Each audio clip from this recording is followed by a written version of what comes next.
e encontrei a quem busquei, quem faz feliz meu coração. Tua palavra, teu corpo e sangue. Proclamação do Evangelho de Jesus Cristo segundo Mateus. Glória a vós, Senhor. Naquele tempo, Jesus dizia: Cuidado com os falsos profetas. Eles vêm a vocês vestidos com peles de ovelhas, mas por dentro são lobos ferozes. Vocês conhecerão pelos frutos deles. Por acaso se colhem uvas de espinhos ou figos de urtigas? Assim, toda árvore que produz bons frutos e toda árvore que produz maus frutos, uma árvore boa não pode dar frutos maus, e uma árvore má não pode dar frutos bons. Toda árvore que não der bons frutos será cortada e jogada pelo fogo. Pelos frutos deles é que vocês os conhecerão. Palavra da salvação, glória a vós, Senhor. Que as palavras do Santo Evangelho perdoem os nossos pecados. Caríssimos irmãos e irmãs, a nossa vida é uma figueira, é um pé de uva. Quem já viu aqui um estaleiro de uva? Eu posso ter a afinidade que eu já vi muitos pés de uva e eu tenho um na minha casa. E o pé de uva ele é uma coisa fantástica, porque ele cria o ramo, depois ele vai se espalhando, vai se espalhando, vai se espalhando. Se você não corta, se você não poda frequentemente o seu pé de uva, você vai ver que vai chegar uma época que ele vai estar tampando a sua casa inteira. Por quê? Ele ocupa espaço, ele é espaçoso. O pé de uva, o estaleiro de uva, ele é um estaleiro espaçoso. Ele é um estaleiro que requer muito espaço, né? E ainda a gente plantou um pé de uva aqui num local, né? Área residencial que não é costume de plantar um pé de uva, né? O pé de uva não tem costume de ser plantado ali. O local de pé de uva mesmo é na roça. Não plante o seu pé de uva em casa. É um conselho meu, não plante seu pé de uva em casa. Mas aí a gente plantou, cresceu, cresceu, cresceu, cresceu, cresceu. Tava dando um monte de uva. Tava dando um monte de uva. Nossa, ele vivia todo ano recheado de uva. A sombra dele era maravilhosa. Incrível. Até que veio um dia que o gambá veio comer as uvas inteiras. Detonou o pé de uva. Detonou o pé de uva. A nossa vida... E por que eu usei esse comparativo? Porque a nossa vida é como esse pé de uva. A nossa vida ela é assim. Nós vivemos, crescemos, produzimos fruto, damos fruto para todas as pessoas. Teve uma vez que nós pegamos os frutos do pé de uva e foi tanto fruto que deu dentro de uma bacia que nós precisamos levar 6, 7, 8 bacias para dentro. Foi muita uva. Porém, todo aquele fruto que é dado com frequência é de olhar extremo para o encardido. O encardido está de olho no seu fruto. O encardido está de olho na sua videira. O encardido quer tomar de você o seu pé de uva. E aí, continuando a história, depois que o gambá veio curiar o nosso pé de uva, ele começou dando trabalho, pisava em cima dos estaleiros, comia todas as nossas uvas e dava trabalho. Até hoje o pé de uva não voltou a ser como ele era antes. A gente não sabe se é por causa da idade, porque ele cresceu, envelheceu e ficou diferente, né? Mas ou realmente o pé de uva não é mais o mesmo, né? E era uma coisa assim, bonita, era a marca da casa, porque quando chegava assim, época de maio, que tinha a festa de Santa Rita, que o povo, quando fazia a dinâmica lá do pão e da uva, a gente não precisava de comprar a uva, porque realmente a uva a gente tinha em casa. E agora a época trocou, né? Foi várias coisas que aconteceram aí ao longo do tempo que influenciaram o pé de uva de murchar, dentre elas o gambá. E essa é uma coisa terrível. A síndrome do gambá. A síndrome do gambá. A síndrome do curioso. A síndrome do daquela pessoa que veio para atazanar a sua vida. Padre Léo já falou isso numa pregação. Existe aquela pessoa que é feita para uso exclusivo de atazanar a sua vida. E você não vai dando risada não, porque você pode ser uma delas. Ele falou exatamente isso. Mas por que eu tô falando sobre isso? Sendo que isso não tem nenhuma influência no evangelho. Será que não? Hoje Jesus está falando dos falsos profetas. Existem falsos profetas na nossa vida. Profeta não é só aquele que fala de Deus. Mas falsos profetas que Jesus quis falar é todos aqueles que espalham uma coisa que é a certa com outras intenções.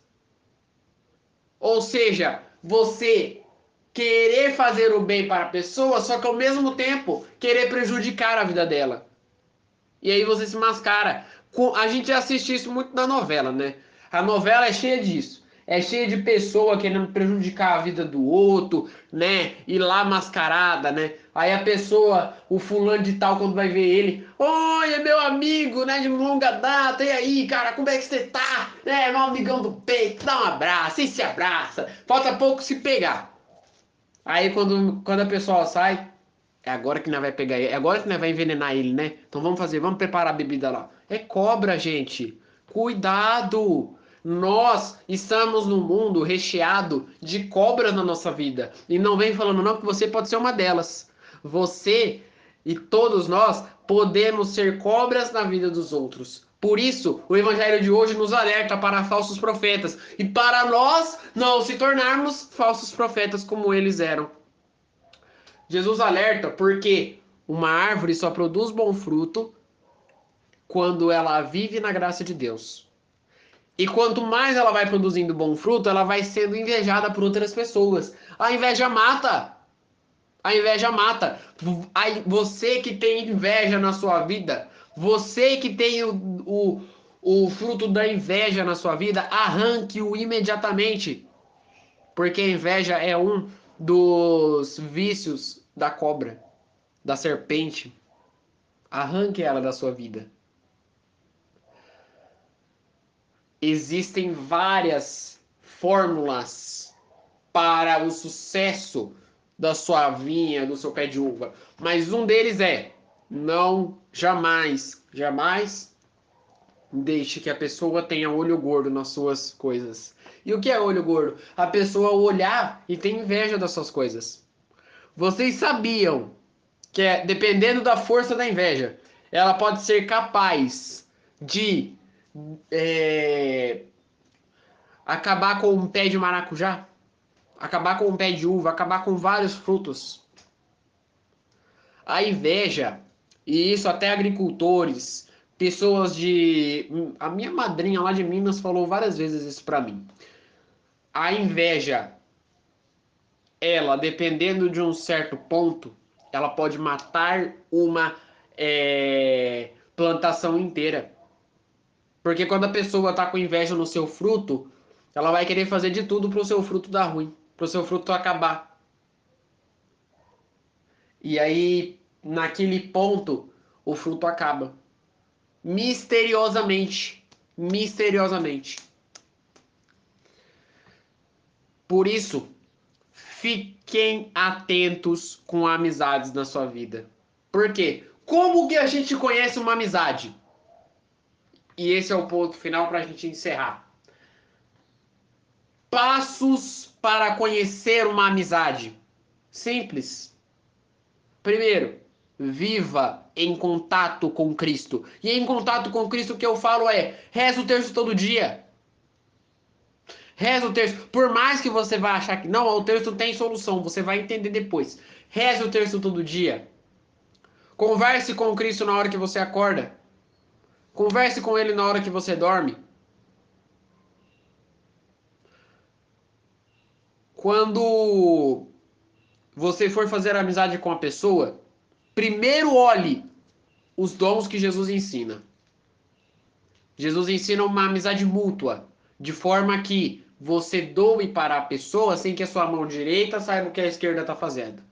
Ou seja, a amizade ela começa eu ajudo a pessoa sem esperar nada em troca. Aquela pessoa que ajuda você esperando algo em troca, essa pessoa não é sua amiga, essa pessoa é interesseira. Esperar um muito obrigado, esperar uma singela homenagem, isso daí todo mundo espera. A amizade verdadeira tem isso. Todos nós devemos esperar isso de uma amizade verdadeira. Esperar que a pessoa devolva com carinho aquilo que nós recebemos, mas não esperar dinheiro em troca. Jamais espere dinheiro em troca de uma amizade. Isso não é amizade, isso é interesseiro. Aquela pessoa que está focada só no sucesso dela e na sua diminuição, isso não é amizade. Isso é ser desclassificado. Isso é ser uma pessoa ignorante. Eu tenho pessoas que se dizem ser meus amigos e que no meio da conversa, eles, ao invés de me ajudarem, eles só me atrapalham. É esse tipo de pessoa. Porque o amigo, o verdadeiro amigo, ele, por mais que não esteja acreditando no seu sucesso, ele é obrigado a acreditar, porque ele é seu amigo. O amigo de verdade é assim. O amigo de verdade ele tá lá para ajudar você na hora que você mais precisa, para dar apoio para você quando você mais precisa. Eu tô lembrando de ontem quando eu tava contando a história do meu amigo quando eu era no prezinho, bem mais novo, que eu tinha um amigo que ele tinha problema de autismo. Não lembro nem qual era o problema dele, mas eu lembro que eu era amigo dele. E ele não conseguia, ele raramente conseguia terminar as atividades. E aí teve uma vez, um certo dia, eu falei pra ele assim, cheguei pra ele e falei assim, João, eu quero ajudar você, cara. Eu vou ajudar você. Que eu não consigo, cara. Todos os alunos terminam e você é um dos únicos que não consegue terminar a atividade. Eu vou te ajudar. Eu vou te reerguer. Foi aí então que todo dia pegava na mão dele, falava, ó, não é com esse lápis, é com outro, que ele tinha mania de escrever com lápis preto. Só que não era o preto de escrever, era o lápis preto de pintar. E aí você imagina, o lápis preto ele tem a ponta mais grossa. Saía tudo garranchado as letras. E aí eu falei, ó, tá vendo a minha letra? Minha letra não é boa, minha letra é mais ou menos, só pra dar um toque pra vocês. Mas eu falei pra ele, tá vendo a minha letra? Você viu que a minha letra é um pouco mais fina que a sua? Usa esse lápis. Aí eu dei pra ele os lápis. Aí ele usou. Aí ele falou assim, mas e esse lápis, o que que eu faço? Eu falei pra ele, ó, esse lápis, você guarda aqui, ó. Aqui ele é estojo de pintar, não é de escrever. Você coloca ele aqui dentro. Guardei ele, tá? No outro dia ele tava com o lápis, eu falei, ó, não é esse, é o outro. Aí ele catava o outro e ia lá e escrevia. Mas eu ia ensinando ele. Até um ponto de que ele já me considerava amigo. E todas as vezes que ele tinha algum problema, que era frequentemente, ele tinha alguma ajuda para responder ele precisava de alguma ajuda para responder alguma atividade, eu ia lá e ajudava ele. Só que eu sempre terminava a minha lição primeiro. E o amigo ele tem dessa forma. Por quê? Nunca, e isso é um ensinamento, nunca fique o tempo todo em cima da pessoa. Se você quer ser amigo de uma pessoa, não fique o tempo todo em cima de uma pessoa ajudando ela todos os momentos. Isso não é amizade. Isso é compaixão. Compaixão a gente tem que ter de vez em quando. É bom a gente ter compaixão, mas não sempre. Porque a partir do momento que a gente tiver muita compaixão pela pessoa, a pessoa vai olhar e vai falar, ó, mas ele já faz tudo por mim, para que eu vou precisar fazer? Muitas das vezes, e isso é que nem o padre falou, o padre já falou isso aqui, muitas das vezes a gente tem que ensinar, e isso para a criança, para o jovem, para o adolescente tem que ser mais frequente. Você que tem um filho, aprenda isso agora. Muitas das vezes nós somos obrigados a ensinar ao filho a se virar, a aprender a se virar na vida. Porque daí lá na frente, se você não educar ele agora, lá na frente ele vai sentir falta. Se você, que é amigo da pessoa, não educar a pessoa agora, Lá na frente, se um dia você precisar ir embora, você precisar parar de falar com ela vai sentir falta. Seja amigo da pessoa, ajude ela. Só que ajude-se primeiro. E aí eu sempre terminava a minha atividade primeiro para depois eu ajudava ele. Claro que eu olhava no relógio antes, né? Eu olhava primeiro no relógio, dá tempo. Ia lá, fazia correndo, terminava, entregava ao professor, tava tudo certo. Depois que tivesse tudo certo, eu ia lá, sentava do lado dele e ajudava ele. Ó, vamos lá, vamos fazer junto. Isso é amizade. Por mais que você queira ajudar a pessoa, olhe você primeiro. Porque senão, quantas pessoas que estão com vários problemas na vida hoje em dia, porque não sabem olhar a si, mas ao próximo. Se doar ao próximo é bom, mas como até Jesus já disse isso, muito demais faz mal. Viver se doando para o próximo faz mal. Por isso tenha sempre uma balança.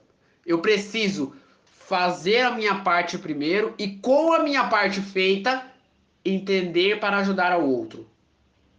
Por isso que os padres estudam 9, 10, 11, 12 anos para depois pregar a palavra e ajudar a pessoa a se converter. Porque eles são obrigados a aprender primeiro para depois ensinar a pessoa. Por isso, que no evangelho de hoje nós saibamos conhecer como ser verdadeiramente amigo de uma pessoa. A amizade ela não começa só no falar, eu sou amigo da pessoa. Mas por que você é amigo? Porque ela gosta de mim, porque ela me valoriza. Isso não é amizade, isso é interesse. Já falei isso. Tomem cuidado com o interesse na sua vida. E que Jesus saiba colocar o olhar para nós, para que nós reconhecemos verdadeiramente a amizade. Que é a melhor amizade, e agora eu vou encerrar de uma forma bonita, vocês vão gostar do que eu vou falar agora. A maior amizade que você vai poder ter, os melhores amigos que você vai ter na sua vida, são seu pai e a sua mãe. Mas, William, eu tô brigado com meu pai. Eu não falo com a minha mãe faz uns 2 anos, porque ela fez isso comigo. Porque ela me colocou pra lavar louça, eu não queria lavar louça, e aí eu briguei com ela, e aí eu não gosto mais de falar com ela por causa disso. Eu vou falar uma coisa que eu aprendi num encontro que eu tive com várias pessoas. Foi um encontro vocacional. Ame hoje. Abrace hoje. Cuide hoje. Você lembra da história da pessoa que perdeu os pais ontem, que eu tava contando? Foi baseado em fatos reais. E essa mesma pessoa falou assim: ame hoje. Cuide hoje. Abrace hoje. Porque amanhã pode ser tarde. Valorize o tempo que você tem com seu pai e com sua mãe. Valorize hoje. Dê valor a hoje, porque eles são seus verdadeiros amigos. Eles são as pessoas que não negam esforços para te ajudar. Um exemplo bom, minha mãe hoje de manhã eu falei para ela que estava com problema na escola e eu já tinha resolvido que faltava só conversar com o meu pai, que faltava só conversar com o professor. Que eu ia lá na escola segunda-feira para conversar com o professor, minha mãe já me catou no braço e falou: não, vamos lá na escola, vamos lá resolver esse problema. É um exemplo, não é realidade, é um exemplo. Mas este é o maior exemplo do que um pai pode fazer. Se um pai é capaz de te ajudar até no serviço da escola, isso não é porque ele está te obrigando para ir para a escola.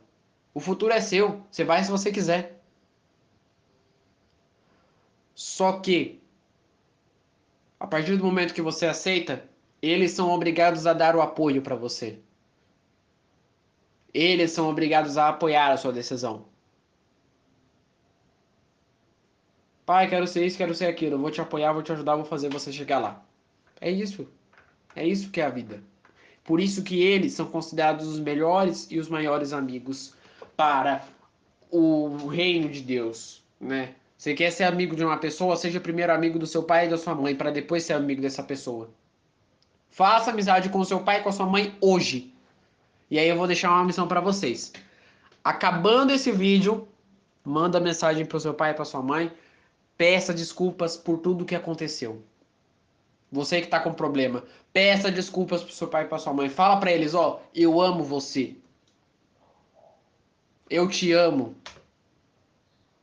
Você que me deu a vida. Rezemos juntos. Pai nosso, que estais nos céus, santificado seja o vosso nome. Venha a nós o vosso reino. Seja feita a vossa vontade, assim na terra como no céu. O pão nosso de cada dia nos dai hoje. Perdoai as nossas ofensas, assim como nós perdoamos a quem nos tem ofendido. E não nos deixeis cair em tentação, mas livrai-nos do mal. Amém. Que no dia de hoje, fique na paz e na alegria de Deus.